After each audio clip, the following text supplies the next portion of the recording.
Reasons for rapid modernization and military development. Japan was an unmodernized country during the first half of the 19th century. The samurai and were the government officials, and the Japanese economy was still based on bartering. Farming, transport, and industry barely changed for centuries. Japan decided to close their borders in the 17th century to avoid Christian missionaries, and the U.S. wanted to trade with Japan to gain access to ports and the expanding industrial output, and they were desperate to gain these trading rights. Filmore and Perry. The USA sent a fleet of ships under Perry, and Japan demanded them to leave.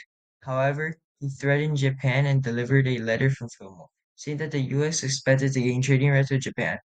Japan refused at first, but Perry threatened with violence, and Japan had no choice but to open up their borders. Later on, they opened their borders up to other foreigners. Modernization and industrialization.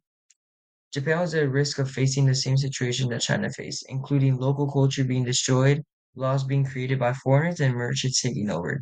Japanese people then demanded the restoration of an emperor. This led to the Meiji Restoration, which was when Emperor Meiji took over and focused on modernizing Japan to resist imperial powers. They decided to adopt Western policies to strengthen themselves. They focused on building a strong army, a new education system, a new form of government and industry. Railways and telegraphs were built to help the government unify the country and to continue industrializing. Japan continued focusing on trade and military strength. A lot of their budget was spent on the military, and children were also taught patriotism so they could obey the emperor and support the country. Mm. The First Sino-Japanese War, 1894. Japan developed into an imperial nation in a short time after being a country that was threatened by imperialism. They were mainly involved in imperialism for economic purposes. Japan and China went into conflict over Korea during the First Sino-Japanese War, where Japan easily took over Korea, Manchuria, and parts of China. China surrendered after Peking was under threat, and the Treaty of Shimonoseki created the Agreement of Port Arthur going to Japan. Japan's victory threatened the imperial interests of the European powers, and specifically Russia. The triple intervention between France, Germany, and Russia led to Japan giving up Port Arthur, which led to Russia taking it over. Japan was unable to resist the three nations, but they decided to continue building their army for revenge. International recognition of Japan as a world power. Russian expansion in the Far East.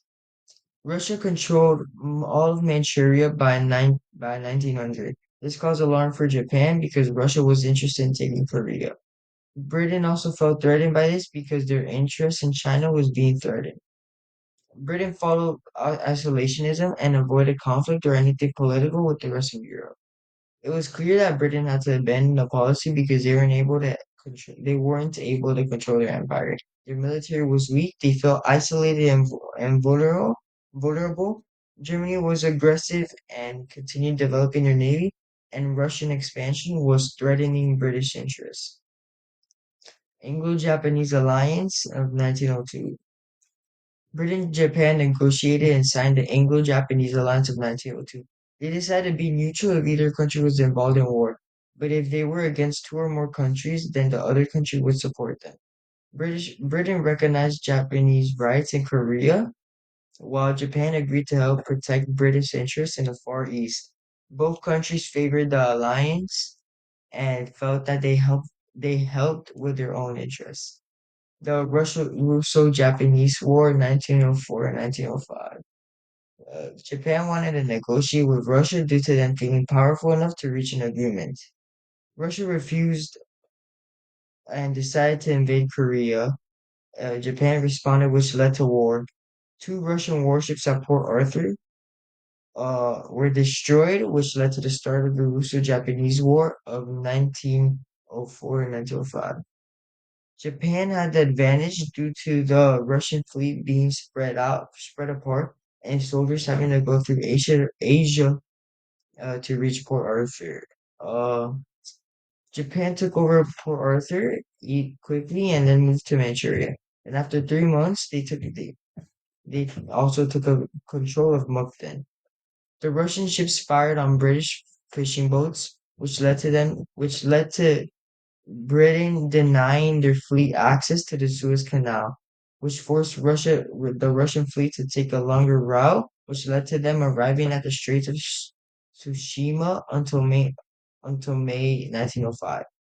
They finally began fighting on May 27, 1905, and Japan defeated the Russian Navy after only one day. Due to the humiliation, Russia decided to settle with Japan, and they signed a Treaty of Portsmouth, which recognized Japan's victory and ended Russian influence in Manchuria. And Japan took control of Korea. Japan's role in the First World War and global positions by 1918. Japan was seen as an imperial nation in the entering the 20th century, and the Western powers were concerned about their expansion. Japan entered World War One by declaring war on Germany due to the agreement they have with Britain. Japan decided to continue exporting goods during the war as the other European countries couldn't. Their merchant fleet ended up doubling in size, and their shipbuilding industry was boosted. Japan helped supply Britain and the Allies throughout the war. Japan also attacked areas of China where Germany had control, which allowed them to expand their interests without Western influence. Japan gave China an ultimatum, which led to China agreeing to the Japanese demands. But Japan was forced to reduce its 21 demands due to the pressure from other countries who had interest in China. Japan then also gained similar trading rights as the other countries, while those other countries, the European powers, were becoming suspicious of Japan and their purpose. Japan increased its financial, commercial, and economic influence over China during 1916 and 1918 by providing loans. Japan was trying to no Japan trying to exploit China was seen as a threat to the open door policy by the USA, and Britain feared that Japan wanted to take control of all of China. And so Japan was seen as a threat to British interests.